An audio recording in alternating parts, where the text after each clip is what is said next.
From incredible shots of the past to photographs that no one has been able to explain, today you are in for a selection of 300 photographs that will transport you into the past, make you think, and even uncover some mysteries that are hard to imagine. I promise this hour will be as interesting as possible. Enjoy watching.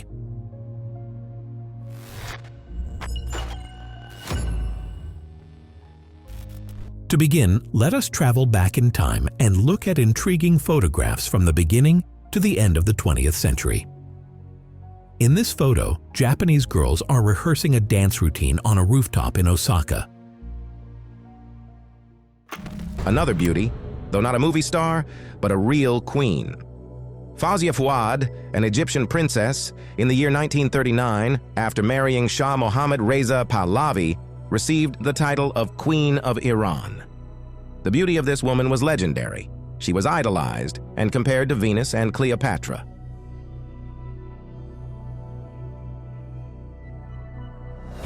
If we don't measure the 40s solely by war, we can see that this decade was already marked by the winds of progress, which penetrated society, albeit coexisting with medieval phantasmagoria. In the 40s, makeup became an integral part of urban style. Women learned to apply it according to the latest fashion trends in special makeup courses. In the year 1940, a healer in Bulgaria used an axe, herbal fumigation, and incantations to relieve a patient of back pain. Quite an Ayurvedic approach, wouldn't you say? This photo appeared in the Dallas Morning News in April of the year 1940. Quite a bold advertising move, isn't it? The article stated that at the demand of women in Dallas, roadside diners started hiring young muscular men with the looks of Roman athletes as waiters. Of course, it's pleasant when a demigod in short shorts and with a dazzling smile brings you a cold cola right to your car. This photo from the 40s depicts a tribe of Amazon priestesses who live in the wild tropics and annually conduct a ritual in honor of the goddess of fertility. They appear to have made themselves look identical to one another. What do you think? Cloning or real people? Let's take a closer look at their faces.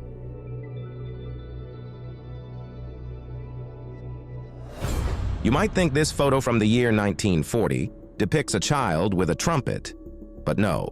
This performer is 19 years old. Playing the upper trumpet, which is placed inside a giant bass trumpet, is none other than Czech showman Baron Richard Novak, who was only 53 centimeters tall and weighed just 17 kilograms. It's not often you get to photograph a famous artist at work. This 1941 photo captures none other than Salvador Dalí engrossed in creating his epic painting, The Face of War.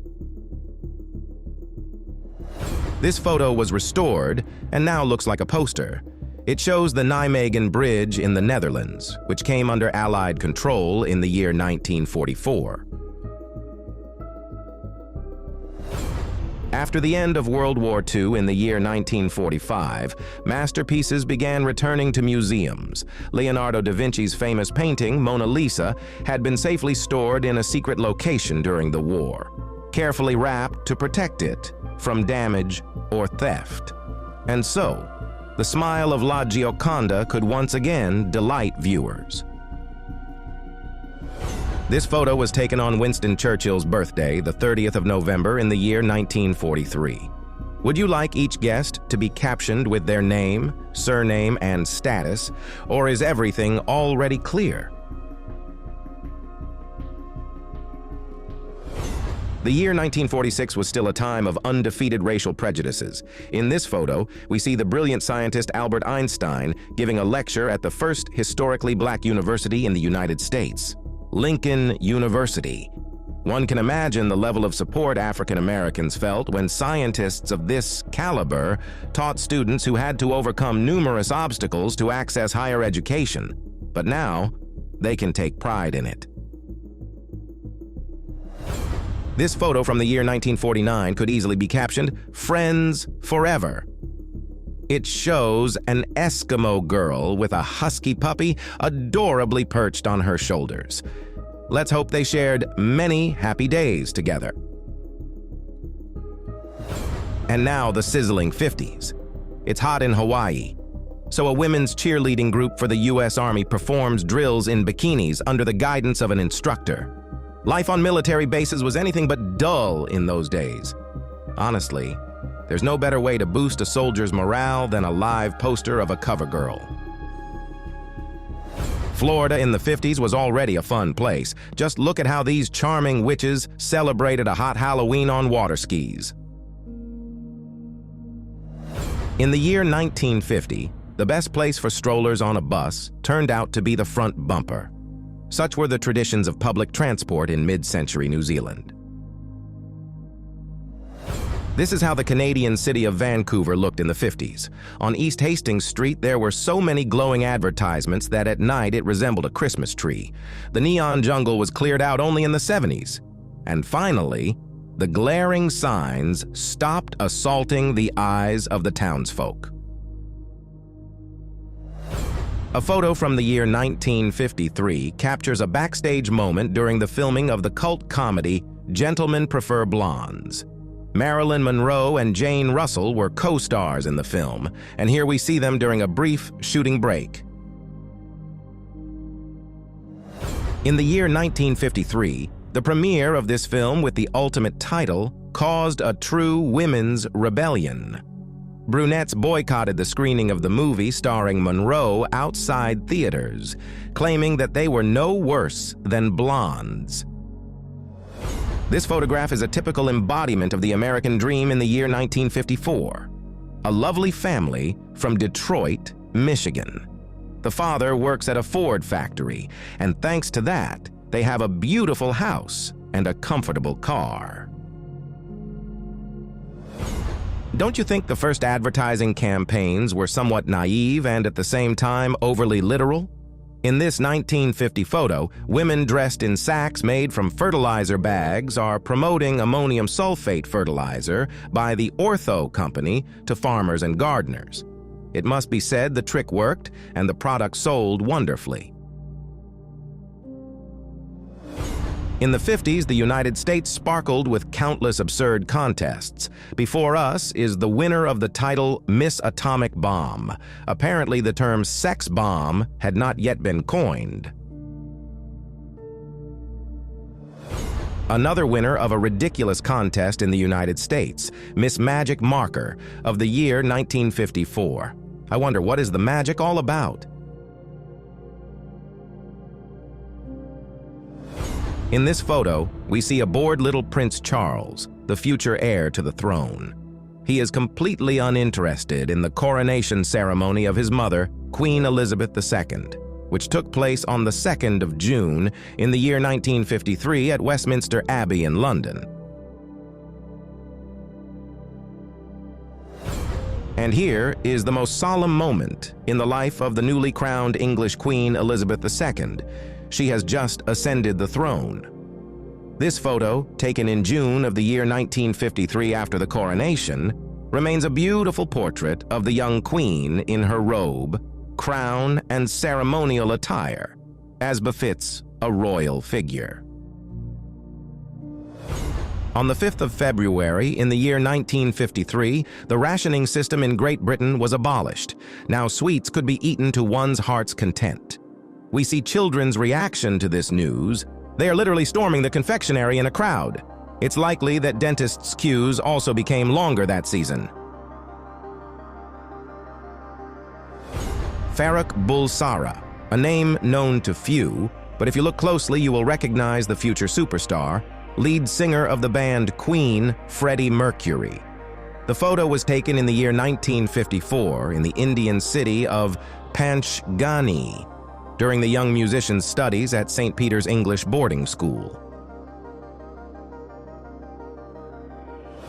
A photograph from Lausanne, Switzerland, which Princess Grace Kelly of Monaco and her husband, Prince Rainier III, visited in the year 1956. They went shopping and a whole crowd of curious locals gathered behind them. This union of a Hollywood movie star and a hereditary European royal was one of the brightest and most discussed events. The couple often appeared on magazine covers and in news headlines. It's no surprise they had so many fans. In this photo from the year 1956, children in Japan are heading to a New Year's performance, dressed in traditional straw coats. This strange contraption that resembles a kitchen food processor is actually an innovation from the year 1957. In the photo, we see a mega lawnmower with an air-conditioned cabin. Why don't they make such things now? The flawless Audrey Hepburn with an adorable kitten in her arms. In this 1959 photo, she was already a celebrated star. At that time, she was filming the movie The Nun's Story, for which she was nominated for an Academy Award. A young Alain Delon and champagne. Could there be a more bohemian scene? In the 50s, he was just starting his stellar career, but the popularity of this refined and charismatic handsome man skyrocketed as rapidly as a champagne cork, bursting forth in a sparkling fountain. The man became a superstar. A photo from the year 1958 in Germany. This is not a resident of the underworld, but a miner waiting for his turn to take a shower after his shift. To scrub off the thick layer of coal dust, he'll have to give himself a good scrub with a loofah.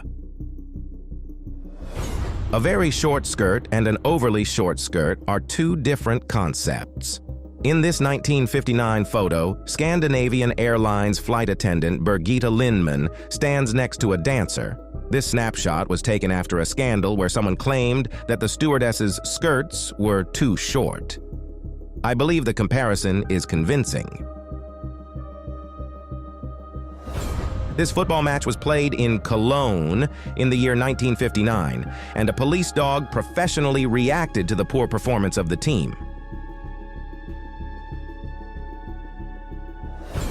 This is not a scene from the fairy tale The Swineherd and the Princess, but everyday life at the Moscow Zoo in the 50s. Hippos needed to go for walks, so the staff would walk them. Let's move on. We're in the 60s. When it's time to part with past architecture, one can turn it into a work of art that prolongs memories of old New York.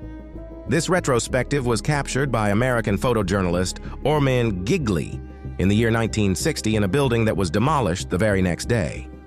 The models posed in the window frames where there was no longer any glass. The poster became a symbol of the ever-changing city that never sleeps.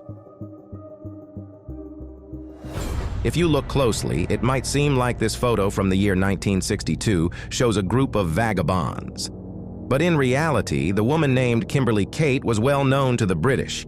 She walked around the city with a cart and took in all the abandoned dogs. In total, she rescued around 600 lives through her charity efforts. Why do you think a queue of black cats and their owners formed outside a film studio in the year 1961? The answer lies in Hollywood's casting for the horror movie The Cat Ghost. These were the contenders for the lead role. One black cat was about to become famous. California, the year 1961. A photo typical of 60s Hollywood, a stunning Great Dane proudly seated in a convertible. This pair certainly knows how to attract attention. Disneyland employees are human too, and to have lunch, they don't waste time changing out of their whimsical costumes. It takes too long. That's why in this 1961 photo, we see Snow White, Goofy, Native Americans, and cowboys standing in line at the staff cafeteria. This is what the predecessor to the GoPro camera looked like in the 60s. In this photo, Formula One driver Jackie Stewart is shown wearing a peculiar device that housed cameras and batteries. This isn't Gulliver's heel. This discovery in the United States intrigued scientists worldwide. In the year 1963, a woman found a mastodon bone on her property. Sometimes tending a garden can lead to great archaeological discoveries.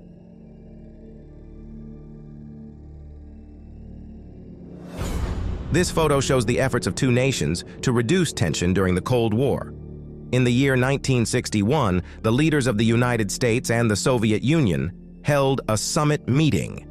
We can admire the spouses of the leaders standing side by side, Jacqueline Kennedy on the left and Nina Khrushchev, the wife of the Soviet Union's Secretary General Nikita Khrushchev, on the right. In the year 1963, Moscow hosted the World Congress of Women, an event of epical scale. In this photo, we see Soviet leader Leonid Brezhnev enthusiastically interacting with members of the delegation. It's evident that he enjoyed the event.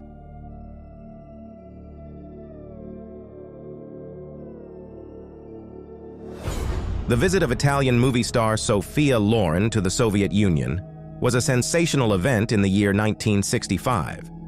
This shot captures Sophia at a reception in the Kremlin. The actress was idolized throughout the Soviet Union, and her presence could almost be considered a political gesture to strengthen diplomatic relations between the two nations. It's rare to see a living legend of martial arts in a domestic setting. This photo from the year 1966 shows Bruce Lee with his wife Linda and son Brandon. Do you know who invented the first computer programming language, BASIC? Yes. The photo depicts its creator, the first woman in the United States to earn a PhD in computer science. Sister Mary Kenneth Keller also founded the Department of Computer Science at Clark College, a Catholic college for women. In the year 1965, nuns laid the foundation for the digital future of our world.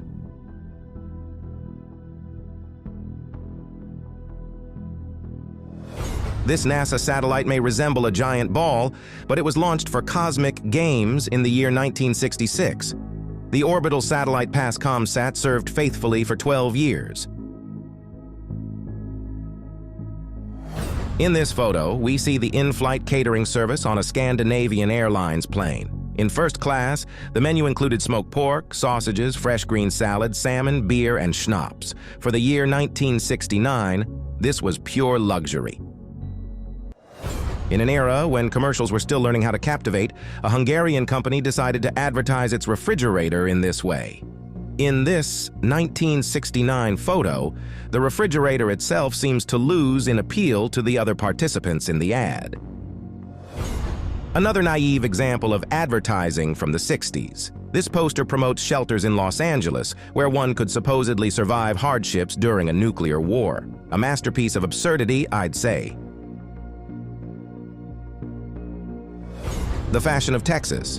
In the year 1967, extended to everyone. Even the athletes of a women's track and field team at a marathon in the city of Allen sported high hairstyles. I wonder whose hairdo held up better at the finish line.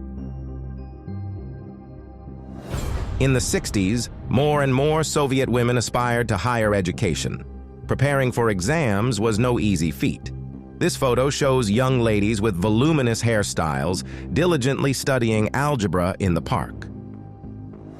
In the year 1960, an Iranian woman in the photo confidently poses in an open swimsuit, the latest fashion of those years.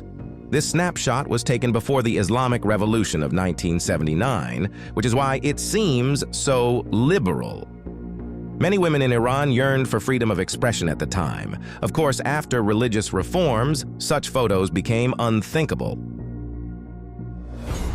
And now, photos from the 70s, mass protests by women filled the streets. Women did not want to wear hijabs. However, they failed to achieve these freedoms. To this day, Iran has very strict etiquette laws. And women even travel separately from men in the rear sections of buses and trains. The 70s seem like a golden era of the 20th century. You might say, wow, what a time it was. People relaxed in campsites without stress. Delightful 70s, we miss this atmosphere, even if we've only seen such a life in movies. Another cheerful greeting from the optimistic 70s. American teenagers playfully built a human pyramid. Would you believe me if I told you that in this photo, one prime minister is sitting on the lap of another? Yet in this snapshot from the year 1972, Cuban leader Fidel Castro is shown with the future Prime Minister of Canada. This baby is Justin Trudeau, now the leader of the Liberal Party of Canada and a prominent statesman. In this 1977 photo, we see a massive cat named Thomas in the arms of his owner, an English woman named Hilda John. Surely it wasn't easy for her to hold her 6-year-old pet, who weighed 19 kilograms. The first groundbreaking computer by Steve Jobs is featured in this photo. It was created in the year 1976, and here we can observe the humble beginnings of one of the most successful companies. Doesn't it make you believe that it all started just like this, with a motherboard? By the 70s, sports cars had already become a coveted symbol of luxury and daring. Before us is an advertising photo of the Ford GT70 sports car taken at the Turin Auto Show. This 1973 photo showcases innovations. The first electric cars on a charging station look quite compact, much like smartphones. In the foreground is the General Motors Electro-Vare, and the red car is the Sundancer electric vehicle. And here's a glimpse of life in 1975 in Kyiv. On Kreshchatyk Street, a young lady, a trolleybus driver, is overcoming her first technical difficulties.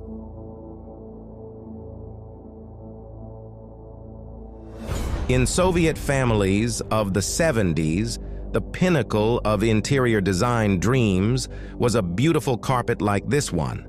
The family patriarch proudly mounts it on the wall, while the rest of the family stands in reverent admiration. This 1974 photo demonstrates the rugged joys of childhood for a boy in Botswana. He is perfectly happy with his toy, a truck he made himself out of wire. Kids are kids, and even if there are no Toys R Us stores nearby, they still want to play with toys. Some people enjoy risky attractions. Simple roller coasters don't interest them. This photo from the 70s, taken in the Indian city of Rajkot, captures the popularity of a type of race held inside a pit with vertical walls, known as the Well of Death. The point was for a car to accelerate and gradually climb the vertical walls. Of course, driving on a vertical surface requires high speed, and the iron and plank surface was certainly no Formula One track. I think you can imagine the risks and the adrenaline rush of these drivers.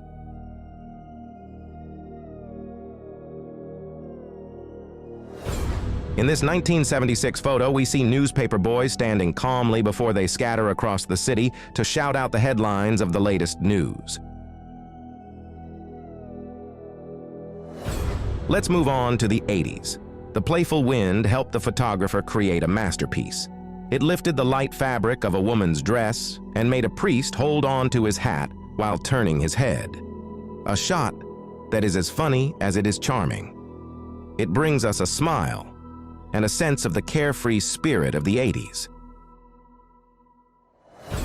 Even in the 80s, people on beaches carried banners protesting against overly revealing swimsuits. The banners read, "You'll go straight to hell." Apparently, those who enjoyed sunbathing weren't deterred. If this was a huge moral issue 40 years ago, I must say, how quickly things have changed. This lady paused, as if before a painting in a gallery. She was intrigued by the sight of London punks. It seems she decided to ensure they weren't aliens. Even for 1982, this was quite eccentric. What is this Californian lifestyle, you ask? Look at this photo from the 80s and you'll understand. The atmosphere of creativity and celebration of life reigned at the popular Venice Beach in Los Angeles, where people felt free and enjoyed sports, the sun, and their youth. In this photo, we see American actress Tippi Hedren and her tiger, Gregory, from her private wildlife sanctuary. This shot from the year 1981 was taken during the filming of the movie Roar. This photo from the year 1988 shows basketball star Michael Jordan playing basketball in a wheelchair, a gesture of support for a paralyzed boy.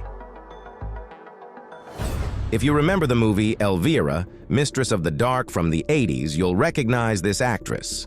Cassandra Peterson gained incredible popularity through this role. She truly brought a touch of sharp sarcasm and magical charm to the comedic horror film.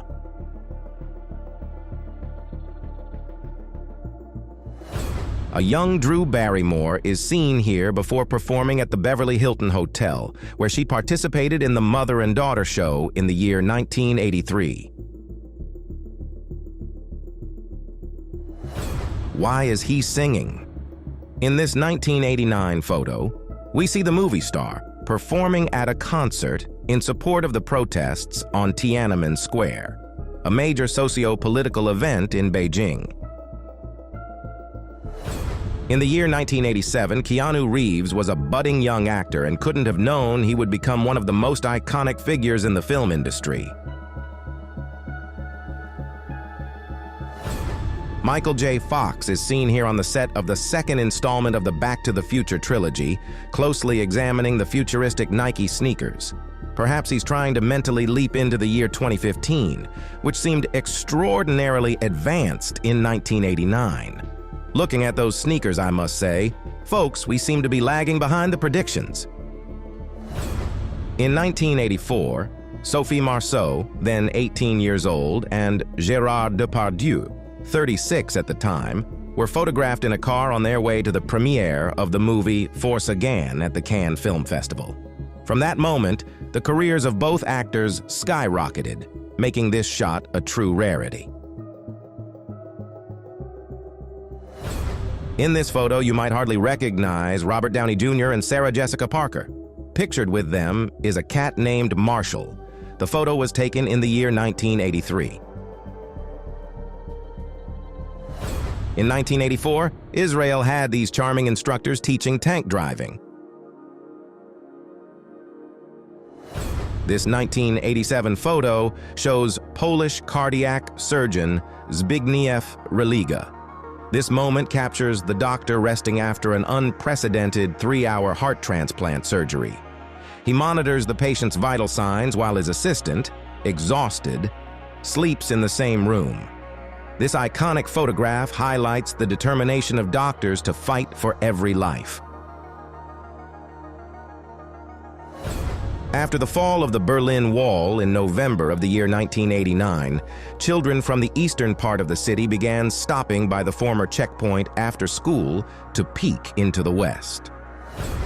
In the Soviet Union of the 80s, the most prestigious gadget was the Electronica 302 cassette player. Naturally, the boy who owned one was the coolest in the village. This photo is a reminder of the pioneer era. In the year 1983, a column of buses drives down Profsoyuznaya Street in the Soviet capital. They are headed to pioneer camps, taking children to their summer adventures. And now let us take a look at photographs that so far nobody has managed to explain. Perhaps you can figure them out. The famous map compiled by the outstanding Ottoman navigator named Piri Reis in the early 16th century still manages to baffle historians and researchers. Astonishingly, this document depicts the coastline of Antarctica, even though the official discovery of that continent took place only roughly 3 centuries after the map was created. The precision of the details is striking. Some suggest that the ancient cartographers with whom Piri Reis collaborated possessed certain special knowledge long before humanity as a whole acknowledged the existence of Antarctica. Moreover, the same map shows South America in great detail. It remains a mystery how, in an era of such modest capabilities, they could have obtained such accurate data. Some believe that it is all due to faulty rumors and random sketches, but others speak of traces of unknown ancient civilizations with incredibly advanced cartography skills. In the middle of the 20th century in the Soviet Union, a woman named Nina Kulagina gained fame. She was attributed with incredible psychokinetic abilities, and some experiments were conducted under the supervision of serious state specialists. According to eyewitnesses and researchers, Kulagina could move objects and affect various physical items without touching them. Scientists who observed her within the walls of the Academy of Sciences tried to rule out any possibility of fraud and even carried out secret filming. Skeptics, of course, are certain that it was mere sleight of hand. However, no one was ever able to precisely explain how she did what she did. Kulagina's story remains shrouded in mystery and prompts us to question the still undiscovered potential of human abilities. In the late 1950s, 9 experienced hikers set off into the mountains of the northern Urals and tragically died under circumstances that continue to puzzle investigators to this day. The discovered tent was cut open from the inside, as though they had fled in panic. Their bodies were found scattered in different locations, some with severe and inexplicable injuries. Among their personal items were rolls of film showing strange glowing orbs in the sky. Some linked these lights to a possible alien visit, others to ill-fated military tests, and there is even a theory about an encounter with a Yeti. In any case, this story remains one of the most eerie and unexplained in the list of anomalous phenomena. The mysterious story of the disappearance of 3 lighthouse keepers on Eilean Moor at the very start of the 20th century can still send chills down the spine. Perhaps the most unsettling detail is the final photograph taken at the lighthouse before the men vanished. They say the chief lighthouse keeper looked extremely alarmed in that picture, and shortly after it was taken, all 3 disappeared without a trace. Rescue crews arriving on the island found no clues or bodies, and the lighthouse log contained strange references to ferocious storms and cryptic hints. Some believe they were simply washed away by a gigantic wave, yet others are prepared to blame mystical forces. In any case, that photo became the symbol of one of the grimmest maritime legends. During the infamous assassination of President John Fitzgerald Kennedy in the early 1960s in Texas, a mysterious woman was spotted. She was nicknamed the Babushka Lady because of the headscarf she wore, reminiscent of Russian attire.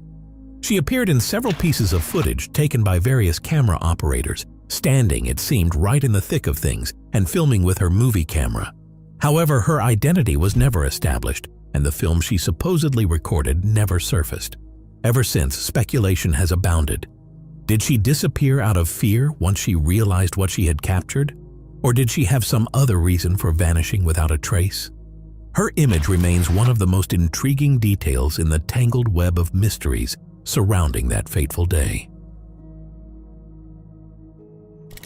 In one otherwise ordinary snapshot showing children playing, a deeply unsettling figure suddenly appears in the background. He looks remarkably like the iconic Freddy Krueger from the legendary horror film series.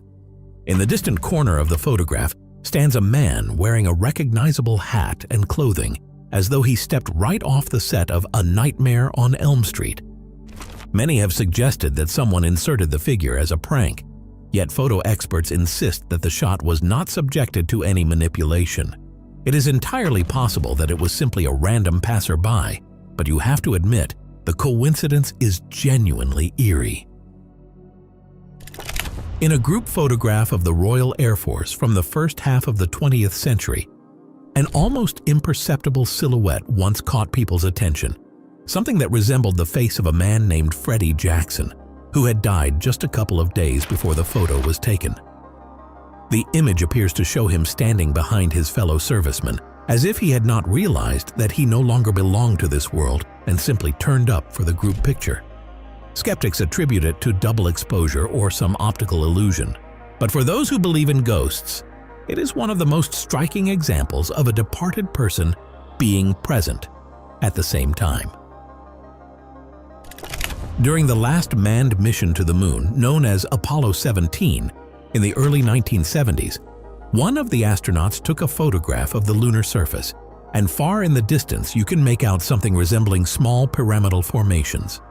To this day, the National Aeronautics and Space Administration has not offered a definitive explanation of what these mysterious structures might be.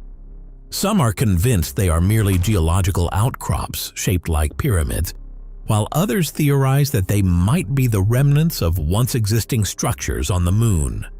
With no further research and new high-resolution photos, the debate has not died down, and the speculation only continues to grow. A historical photograph dating from the late 19th century captures one of the boldest engineering projects in history. The Eiffel Tower under construction. It was built astonishingly quickly in just over 2 years. At the time, it was astonishing because it was then the tallest man-made structure on Earth. The tower remained the tallest in the world for more than 4 decades until a new skyscraper rose in New York. Moreover, the workers shaped the metal components by hand, which makes the result all the more impressive. The snapshot showing these efforts continues to amaze people and serves as a reminder of the technological audacity of that era. Sometimes in medieval paintings and old photographs, people discover objects that look like modern gadgets. For example, there is a painting where 2 figures by a river are holding out to each other some dark rectangular item with rounded corners. Some see this as a clear nod to a future telephone, or a photograph in which a Native American appears to be holding a small screen. Naturally, the most logical explanations are that these are merely mirror cases or some sort of small books. But those who dream of time travel interpret these images in their own way, so everyone is free to decide for themselves what is actually depicted there. In the early 20th century, the crew of the Wartime experienced a horrific incident. 2 members of the crew died from gas poisoning. Sometime later, when the ship was passing through the Panama Canal, the surviving sailors were horrified to see on the water's surface what seemed to be the faces of their deceased shipmates. One of the witnesses managed to photograph this chilling sight. The press of that time picked up the story, and experts from one well-respected newspaper declared upon inspection that they saw no signs of photo tampering. Many, however, believed it was an optical illusion, reflections, or some peculiar trick of light. In the mid-1970s, Diana and Peter Bierlow visited an ancient church in Norfolk, England, hoping to take a few amateur pictures. In one photograph, in one of the pews, a ghostly white silhouette appears, which, according to the couple, certainly was not there at the time of shooting. Local legends speak of a white lady said to have roamed the ancient building since the 12th century, and for many, this photo became confirmation of such stories.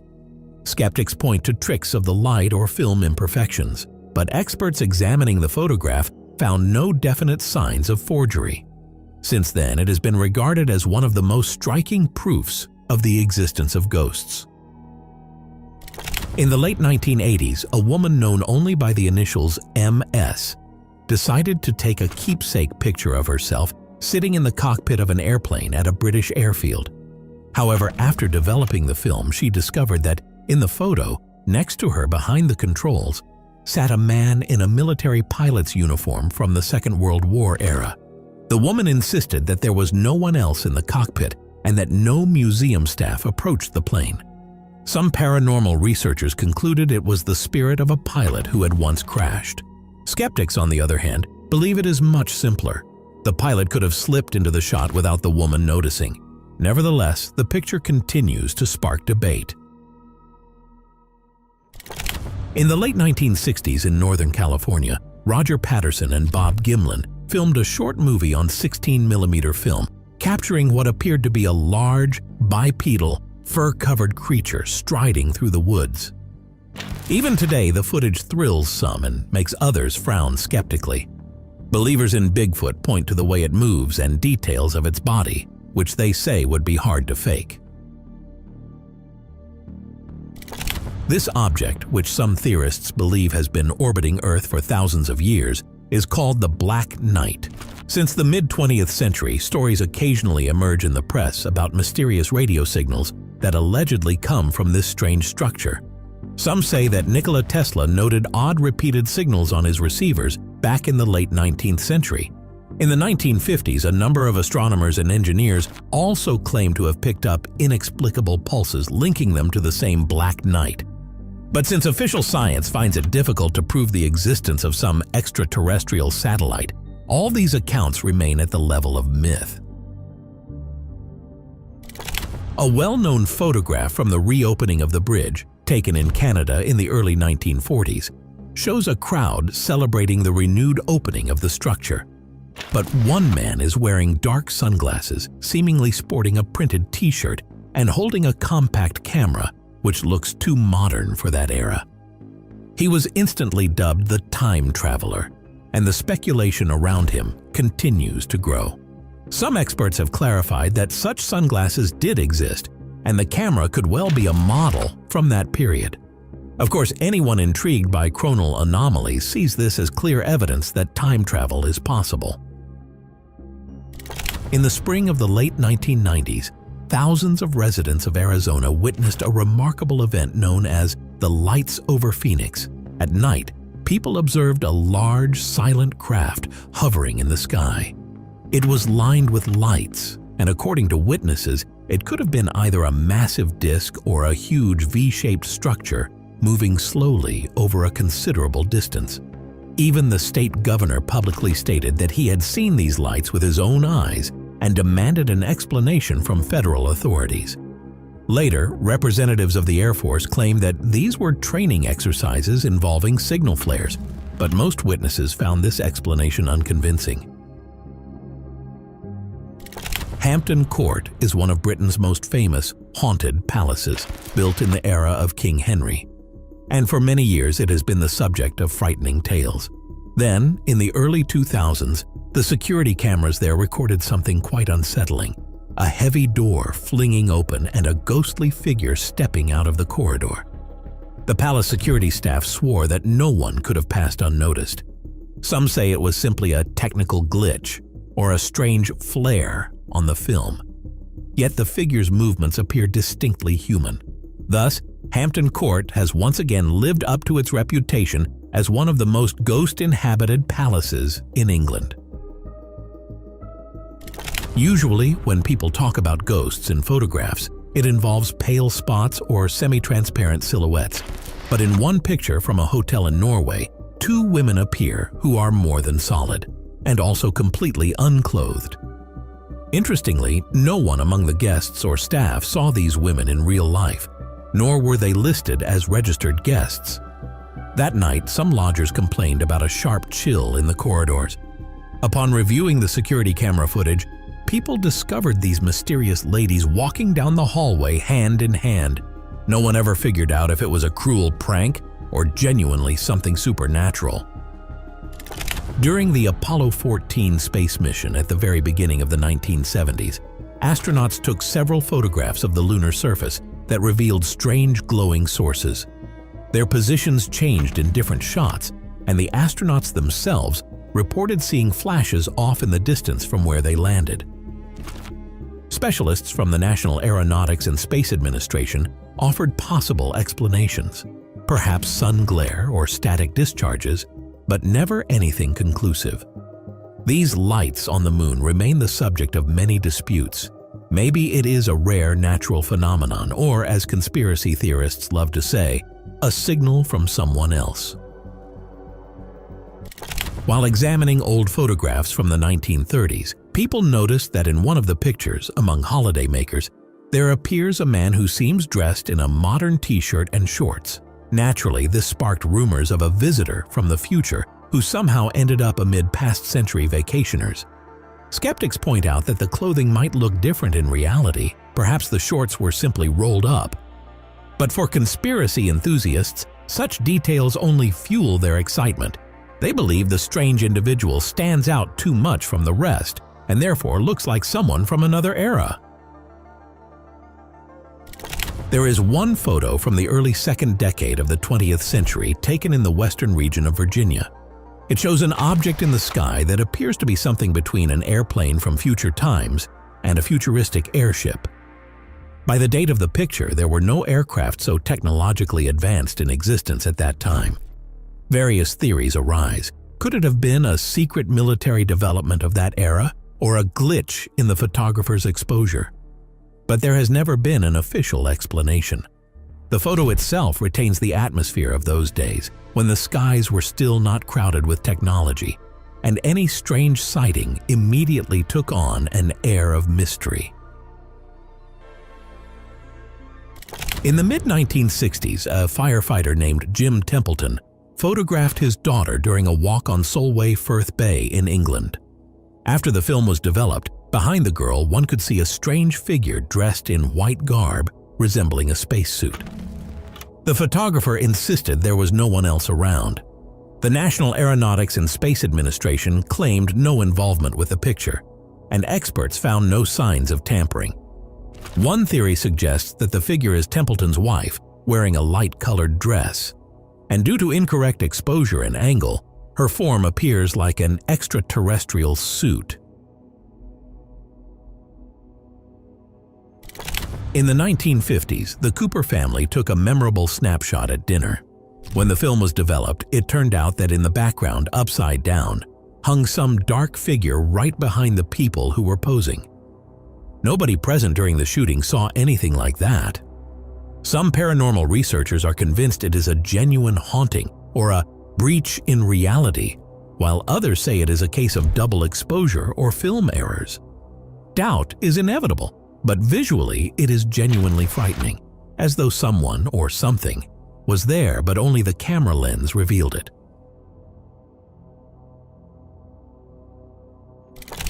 At the start of the 20th century, the British medium Colin Evans became famous for spectacular levitation stunts during seances. One of the most renowned photos supposedly captured the moment he rose above the floor in front of an audience. Some claimed it was undeniable proof of paranormal abilities, while others argued that Evans was simply skilled in using thin wires or some other hidden apparatus. Nonetheless, the photo was so dramatic that it still prompts heated debate. Whether an actual phenomenon or a clever trick, the story of the medium who rose into the air makes one wonder about the possibility of the incomprehensible. In the 1990s, tourists in the city of Ras Al Khaimah in the United Arab Emirates photographed something bizarre inside a cave. In the picture, one can vaguely discern a creature lurking in the darkness. After taking the photo, the travelers said they heard a child's cry from deep within the grotto. The police who arrived at the site found a body in a remote corner of the cave, but were unable to make a connection to any observed creature. Some people are sure it was a rare animal or a stray creature, while others believe it was a hoax. And the silhouette is simply a trick of light and shadow. And of course, we cannot overlook astonishing discoveries. Let us see which photographs and which people made discoveries that went down in history. In North Dakota, miners unearthed a mammoth tusk that had lain underground for about 100,000 years. A bulldozer operator was simply digging a pit during his night shift when he noticed something bright in the earth. When they carefully extracted the find, it turned out to be a mammoth tusk more than 2 meters long. It was buried at a depth of 12 meters in a mine, which had once been the riverbed of an ancient stream. Work was halted, and archaeologists from a local museum were called in. They determined the tusk's age, and it is believed that for all these 10 centuries, the remains of the mammoth had remained undisturbed, leaving them in remarkably good condition. It's astounding that the heavy machinery didn't destroy them. Nearby, over 20 bones were discovered, including shoulder blades, ribs, teeth, and femurs. This skeleton is likely the most complete mammoth remains ever found. Isn't it amusing to see a massive tusk wrapped in plastic? Just imagine the powerful creature to whom it once belonged.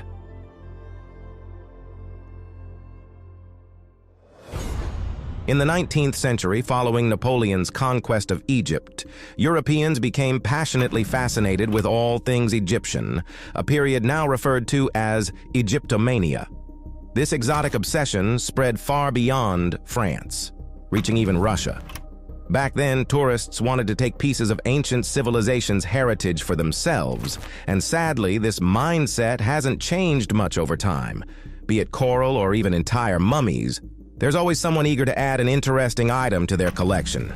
Yes, you heard that right. The surge in popularity of Egyptian artifacts gave rise to a unique trade, and mummies became some of the most sought-after items among wealthy European and American tourists. These could even be purchased from street vendors. To the locals, this was unimaginable then and now. But the wealthy elite would hold parties where mummies were unwrapped in front of audiences, an act of barbarity they found thrilling. Yet this wasn't the strangest trend of the time. Some remains were even ground into powder and sold as a miraculous cure-all, much like Ayurvedic remedies today. The mad trade in mummies continued until the late 19th century, when the Egyptian government finally intervened, enacting laws prohibiting the export of mummies and other ancient artifacts. In 1972, during excavations of the ancient city of Tepe Hassanlu in northwestern Iran, archaeologists from the University of Pennsylvania discovered two skeletons in unusual poses. It seemed as though a pair of lovers had shared one last kiss before departing this world. The burial site dates back to around 800 years before our era, meaning their rest had remained undisturbed for roughly 2,800 years. Now, scientists and history enthusiasts puzzle over the mystery of the lovers of Hassanlu. Their pose clearly suggests they were aware of their final moments and wanted to forever fall asleep in each other's embrace. The individual on the left extended a right hand to touch the beloved's face. Yet the moment was far from idyllic. Severe injuries visible on the skeletons suggest their lives ended tragically. Likely, they perished during the destruction of the Tepe Hassanlu citadel, which historical chronicles record was destroyed by fire. The individual on the right, lying on their back, was a youth about 20 years old. The second skeleton, lying on its left side, belonged to an older individual aged 30 to 35 years. And here lies the main intrigue of this discovery. Researchers disagree on the second person's gender. Initial DNA analysis identified the individual as female, but subsequent research suggested they were male. The points of agreement among researchers reveal little about the pair's relationship. Both individuals were born and raised in the area. Their diet consisted of wheat, barley, sheep meat, and goat meat, and the place where they were found had once been a grain storage site. We may never know the bonds that tied this pair together, but the fact that they spent their last moments in each other's arms convinces us that they were truly close. In 2021, electricians in the United Kingdom were digging a hole for a new power line pole when they stumbled upon a hidden tunnel. Its height was modest, at only about 120 centimeters, but its length stretched far into the darkness. It is known that not far from the tunnel lie the ruins of Tintern Abbey. If we assume the two structures are connected, the tunnel, like the monastery, dates back to the year 1131. Previously, archaeologists studied the abbey and its documents, but no maps mentioned the tunnel. None of the local residents or experts knew about the hidden structure either. It turned out that the tunnel was not just a corridor, but a branching network, with passages running parallel to a nearby stream, mirroring its underground contours. Historical archives reveal that the abbey's lands once hosted factories, but after King Henry VII confiscated monastic property in the 16th century, the estate fell into decay. Could the tunnel have served practical purposes, like for metallurgical production? No records about the secret structure have yet been found. Research may take years, but the true purpose of this underground passage risks remaining a mystery. We've all heard about the wild and absurd practices of the Middle Ages. Many chilling tales about the Inquisition and witch hunts have been turned into movie plots and books. But this story will truly make your hair stand on end with horror. In January 897, a church tribunal in Rome conducted an unusual trial against none other than a pope. Pope Formosus was accused of violating canon law and breaking vows. He was ultimately condemned, and all his actions as pope were declared invalid. The accused was present in the hall, seated on a throne and dressed in papal robes, yet he did not utter a single word in his defense. The paradox of the situation lay in the fact that by the time of the synod, the defendant had already been dead for several months, and his corpse was exhumed in the most blasphemous manner to attend the trial. Nevertheless, this did not prevent the trial from proceeding. As Pope Formosus was found guilty, his papal robes were removed and replaced with civilian clothing as a sign of his degradation. But this was not enough for the judges. They cut off the 3 fingers of his right hand that were used for blessings. This event, one of the most controversial in papal history, caused a split in the church and destabilized the Roman pontificate at the turn of the 9th and 10th centuries. It is believed that the brutality of the trial was the initiative of Pope Stephen VI, who simply wanted revenge. He thought Formosus had violated church laws and committed perjury. The trial took place in the Basilica of the Lateran Palace in Rome. A deacon was appointed to speak on behalf of the deceased pope, but the whole process resembled more of a horror show than a legitimate court proceeding.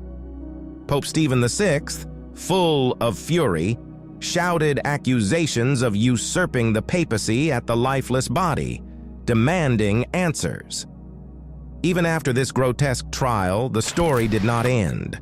The body was initially buried in a common grave, but was later exhumed again and thrown into the Tiber River. According to legend, the body washed ashore and soon miracles began occurring there, which only fueled public outrage against Pope Stephen. Ultimately, this trial, known as the Cadaver Synod, led to Stephen's imprisonment, where he eventually died. Even today, historians struggle to explain the logic behind this event. Can you imagine how powerful the church felt at that time to not only allow such a thing, but to organize it?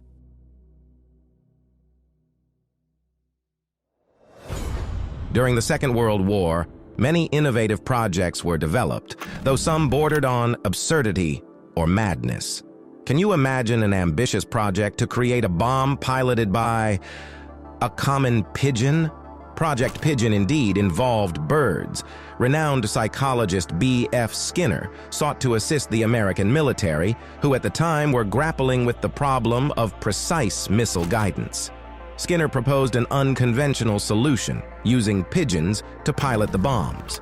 Their excellent vision and cognitive abilities were intended to help guide missiles accurately. This required both training and special design features. Skinner developed a special nose cone for the missile, which housed 3 small compartments sized for pigeons, equipped with tiny screens. These screens displayed the image of the target, and the pigeons were trained to peck at it. The birds' movements were converted into signals that corrected and maintained the missile's course. Training the pigeons for this task was no small feat. Skinner used a method he had first applied to train animals. You might ask, what motivated the birds? The answer: they were rewarded with hemp seeds for good performance. Over time, the pigeons learned to associate the image of the target with a reward, making them effective employees in keeping the missile on course. To increase reliability, Skinner used 3 pigeons simultaneously, ensuring that if one bird made a mistake, the others would correct it. Despite the innovative approach and some initial successes in trials, Project Pigeon faced significant skepticism from the National Defense Committee. The project received funding totaling $25,000. But military officials deemed the concept too eccentric to take seriously, and the project was ultimately canceled in October 1944. The madness of war gives rise to the invention of desperate measures for protection. What do you think about a gas-resistant baby stroller? At first glance, it might not resemble a stroller at all, but amid the horrors of war and the looming global conflict of the 1930s, parents had little choice but to abandon aesthetics in favor of what they believed was the safest option for their children during a gas attack. The memory of chemical weapons from the First World War, poison gases like chlorine, phosgene, and mustard gas, still haunted Europeans. These gases had successfully sown chaos on battlefields, and there was genuine fear that this horrifying weapon would reach civilian areas. As the threat of the Second World War loomed, tension in the 1930s escalated to panic, and the public began preparing for the worst.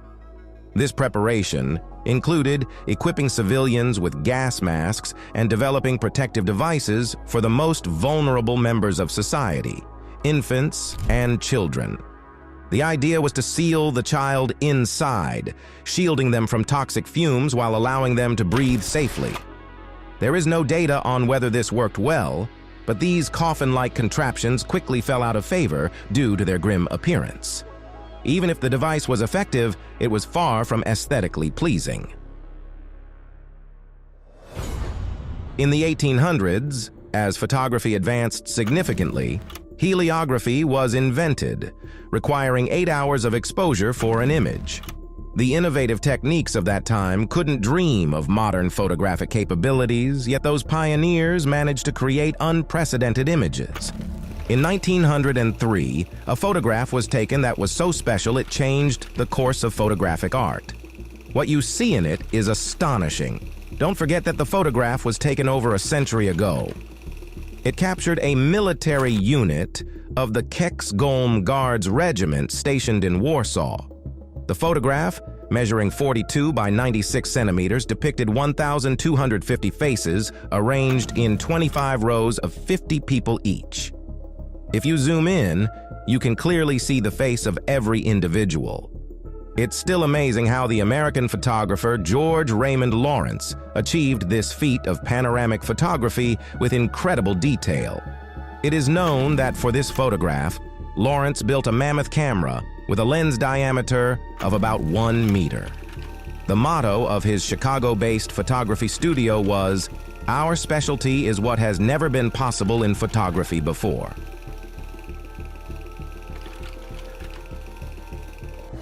Human ingenuity sometimes arises from inspiration, but it becomes incredibly creative when it comes to finding ways around the law. There's a saying that desperation is the mother of invention, but who would have thought that people in the 20th century would need to leave hoof prints on the ground? What do you think when looking at this footwear? Was it meant for walking in mud? Not at all. Between 1920 and 1933, shoes leaving cow hoof prints became the work uniform of illegal moonshiners. During the harsh Prohibition era in the United States, producing, transporting, and selling alcohol was outlawed, which led to a boom in the illegal alcohol business. Yet the demand for alcohol didn't decrease because of the law.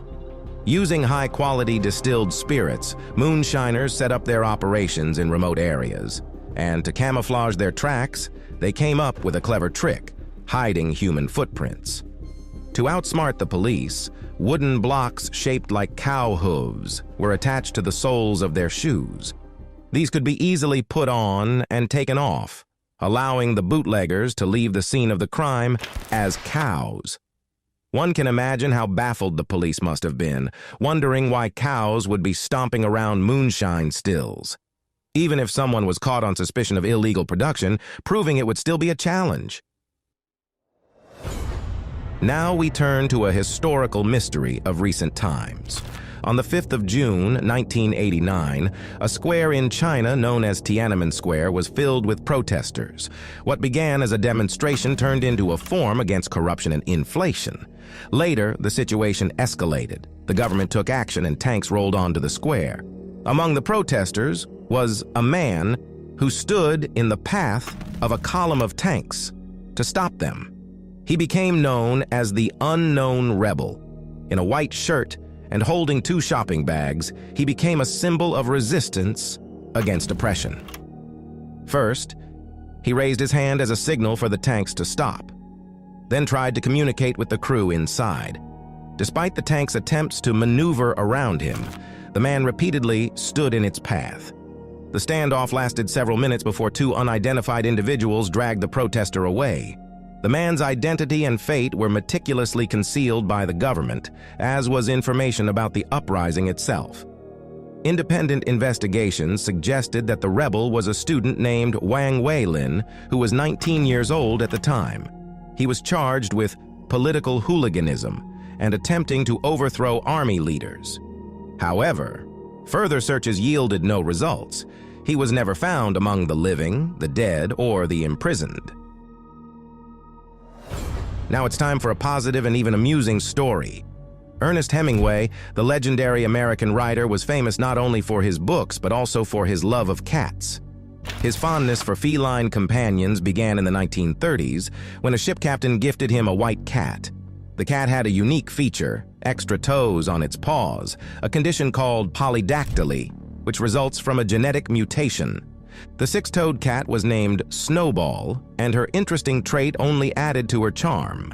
Hemingway's home in Key West is now a museum, but remains a sanctuary for around 40 to 50 cats, many of which are descendants of Snowball.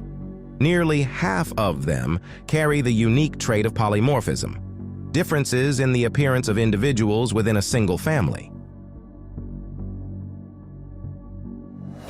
Experimental solutions don't always guarantee the desired result. Sometimes they make the problem even bigger, and one big problem can turn into a heap of enormous ones. On the 9th of November, 1970, an 8-ton dead sperm whale washed ashore in Oregon, quickly becoming a concern due to its size, stench, and potential health risks. The Oregon Highway Division, tasked with removing the whale, consulted U.S. Navy explosives experts and came up with an unconventional solution: to blow up the carcass with dynamite. They thought the blast would reduce the whale to tiny pieces that seagulls and scavengers would eat. However, they underestimated how poorly this plan would work for a massive sea creature. Nature taught them a hard lesson about how not to handle enormous marine remains. Things went wrong from the start. On the 12th of November, a crowd gathered 5 kilometers from the carcass to watch the explosion. The assistant engineer planned to use half a ton of dynamite, expecting the blast to turn the remains into shreds. However, when the dynamite detonated, it created a massive column of sand, fat, and debris. Instead of small fragments, huge chunks of whale blubber soared 30 meters into the air. One piece crashed onto a parked car, crushing it completely.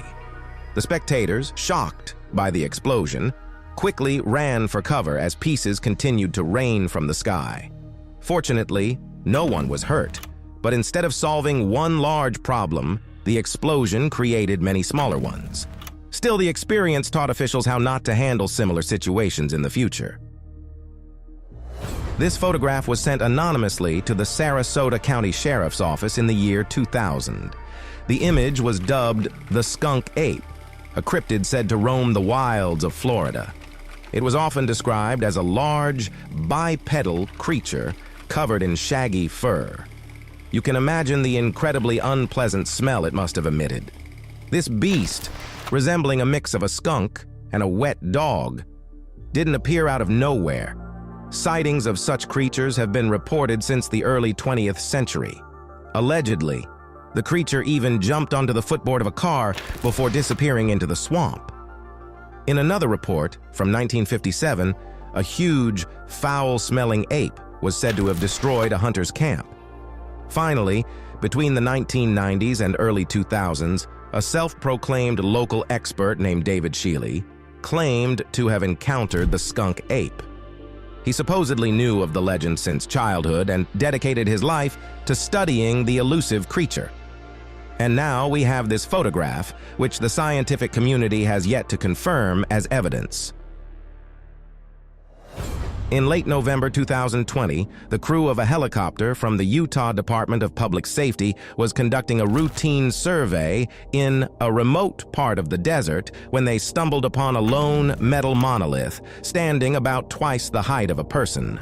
A few days later, the monolith disappeared.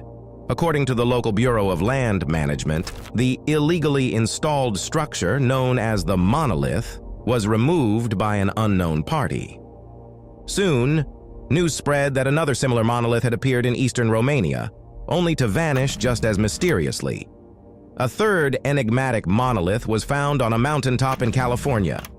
The structures of all the monoliths were made of stainless steel or aluminum, but apart from their bizarre locations, nothing else was known about them. Speculations ranged from modern art installations to tributes to science fiction films. Of course, theories about extraterrestrial involvement or secret government projects also emerged. However, the mystery of the monoliths has since been solved. Disappointing fans of the supernatural, the installation of these monoliths was the initiative of a group of modern artists. They placed their columns in various remote locations worldwide as art objects.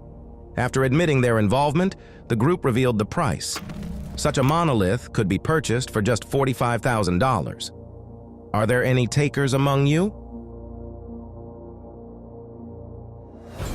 Denali is the highest point in North America, a mountain located just 100 kilometers above one of the most active fault zones in the United States.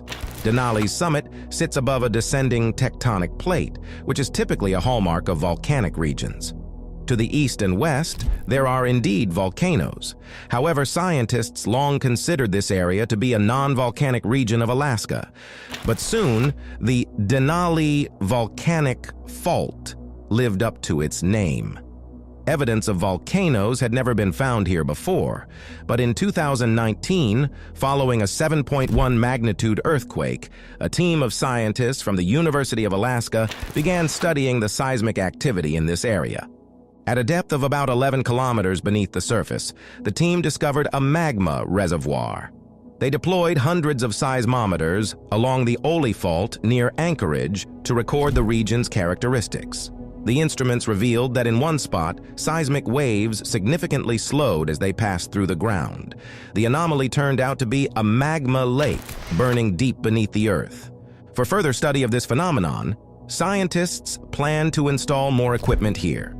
As we can guess, our planet hides many extraordinary features that we have yet to uncover. These are the photographs we have prepared for you today. And on that note, our hour-long episode comes to an end. If you enjoyed it and would like to see the next part, please let me know in the comments, put a like, subscribe to the channel, and right now type the keyword Rakita in the comments so I will know you watched until the very end. Thank you all very much for watching, and next, take a look at one of the 2 videos that have appeared.